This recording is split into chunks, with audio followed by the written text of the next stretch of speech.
So I'm going to use this robot and I'm going to control it with my mind using this Cognionics portable EEG dev kit system. I just have 4 electrodes on this. So what I've done is I've connected the portable EEG system to the robot. I've classified eye movements at this point.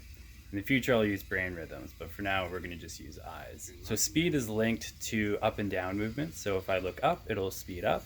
And if I look down, it'll slow down. And then we have left and right eye movements correspond to it turning left and right.